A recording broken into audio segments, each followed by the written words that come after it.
Ha pubblicato la sua prima silloge l'anno scorso, un sabato mattina tra onde di maestrale, quest'anno la silloge 60 e oltre poesie con la prefazione della scrittrice siciliana Lucia Rizzo, e questa sera è qua ad essere premiata al concorso internazionale L'Arte in Versi di Antonio Barracato. Hai ricevuto il premio speciale della giuria Il Lavatoio. Con quale poesia sei stata premiata, Lia Calcagno? Salve, sono stata premiata con la poesia Basta femminicidi, che è una poesia che ho scritto diciamo, in onore alle donne che sono state vittime del femminicidio e della violenza in genere sulle donne. E non è fra l'altro la prima poesia che tu scrivi in cui lanci un messaggio sociale, hai scritto tantissime poesie anche dedicate ad altri temi sociali e sei sempre molto sensibile a far sposare l'attività sociale con la poesia. Sì, questo senz'altro, perché penso che comunque la poesia sia come le canzoni anche, sia un modo per arrivare al cuore delle persone e lanciare il messaggio che vuoi appunto arrivi al cuore appunto delle persone. Quale poesia ci fai ascoltare questa sera?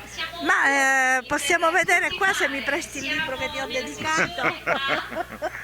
Ne prendiamo una a caso, una a caso. Ragione persa. Era quella che, in effetti era quello che volevo leggere. Allora ascoltiamo la poesia Ragione Guarda, persa. vedi, era proprio destino che dovessi leggere sì. questa. Aspetta un attimo. Allora. Ragione persa. Passi mi riportano di tanto in tanto laddove un dì persi il ragionamento e mi ritrovo ancora a ripensare a come del tempo smarrì l'orientamento. Furono i pensieri o fu la confusione che mi fece correre là dove persi la ragione? Infine quel giorno dimenticai per poco il quotidiano, perché ogni tanto la mente cede alle follie dell'immaginazione, del gioco del cuore che ci confonde con il suo rumore. Turba la realtà con mille storie, motivi poi di beffa e derisione. Non sempre però il cuore vince sulla ragione, talvolta è d'uopo spegnere il rumore.